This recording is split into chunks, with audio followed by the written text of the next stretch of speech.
Kanalıma, mutfağıma hoş geldiniz arkadaşlar. Nefis Lezzeti Tarifler kanalımda bugün sizlere hiçbir yerde tarifini bulamayacağınız günlük turşu tarifim var.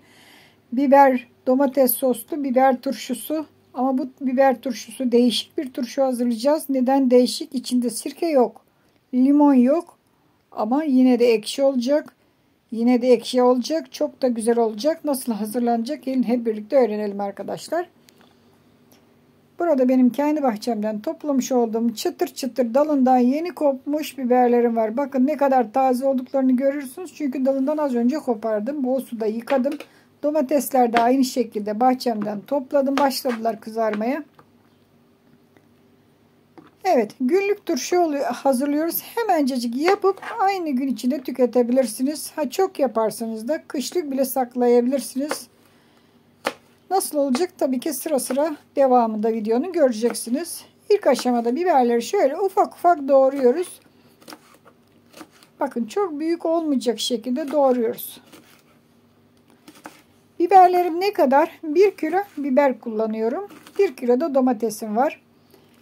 Genelde ben fazla kilo çekmem. Kendi bahçemden olduğu için ama özellikle burada tarif verirken kilosunu soran arkadaşlar oluyor. Onun için çekiyorum kilolarımı. 1 kilo biber ve 1 kilo domates. İlk aşamada biberleri şöyle ufak ufak doğruyorum. Robotta çekebilirsiniz, isteyen çekebilir ama çok parçalayıp ufaltacağı için sevmiyorum. Şöyle kaşıkla alıp yenecek şekilde olsun. Biraz da acı biber kopardım. Onlar da balık biberi. Balık biberleri biraz acı. Acıkın şöyle acı olsun istiyorum turşumun.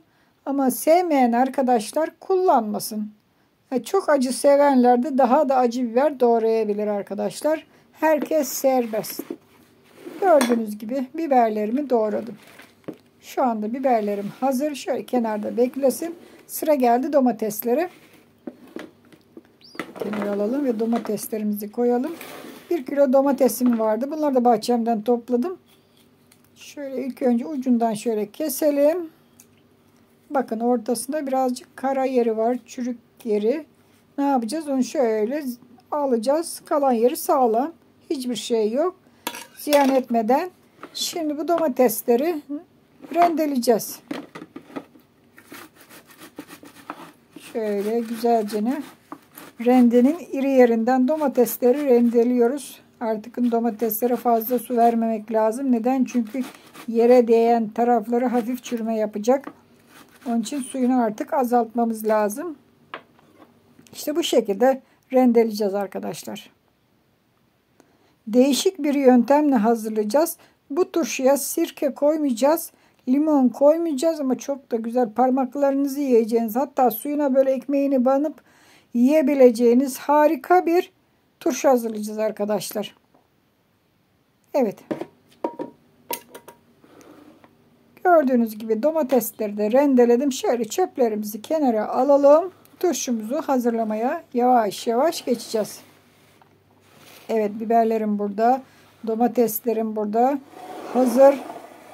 Şimdi daha önce dedim. Sirke ve limon kullanacağız. Onun yerine ne kullanacağız? Üzüm suyu kullanacağız arkadaşlar. Üzüm suyu ile hazırlayacağız. Sirke ve limon yerine üzüm suyu. Üzümler şu anda ekşi. Bayağı bir ekşiler. Çok ekşi olanlarından kopardım. Birazcık böyle çekirdeksizler var. Onlar da daha henüz tatlanmamış. Biraz az böyle çok hafif tatlanır gibi olmuş ama ekşi. Aşırı ekşi geç üzümlerimden var. Ve onları şimdi şöyle bir kaba döktüm. Bir kavanozla bastırarak sularını çıkarıyorum. Sirkenin görevini, limonun görevini bu üzüm suyu yapacak arkadaşlar. Ama çok da lezzetli oluyor. Denemenizi özellikle tavsiye ediyorum. Evet. İyice suyunu çıkardık. Şöyle bir süzgeç yardımını ile şimdi suyunu süzüyoruz. Tamamen hepsini dökelim. 2 salkım üzüm kestim arkadaşlar. Bayağı bir de suyu çıktı. Bakın şöyle bastıralım ki içinde kalan sular tekrar insin kabımın içine. Böyle tarifleri diğer kanallarda bulamazsınız arkadaşlar. Birebir ölçü verilen tarifleri bulmak çok zordur. Yılların Şöyle diyelim, ev hanımıyız ve evimizde çeşit çeşit turşular yaptığımız için sırası geldikçe sıra sıra sizlere bu turşu tariflerini vereceğim arkadaşlar. Evet, gördüğünüz gibi üzüm suyumuzu da çıkardık. Şöyle bir su bardağı üzüm suyum çıktı ve birazcık da kaldı, yarım su bardağına yakın. Bunun hepsini kullanacağım. Çok diyen arkadaşlar olabilir ama bu sirke değil, üzüm suyu, bunu unutmayalım. Evet, tencereme aldım. İçine domatesleri döktüm. Rendelemiş olduğumuz domatesleri. Üzerine doğramış olduğumuz biberleri ilave ediyorum. Ve üzüm suyumuz vardı, bir bardak, onu döküyorum. Artı kalan üzüm suyunu da dökeyim, ziyan olmasın. 1,5 bardağa yakın üzüm suyu döktük.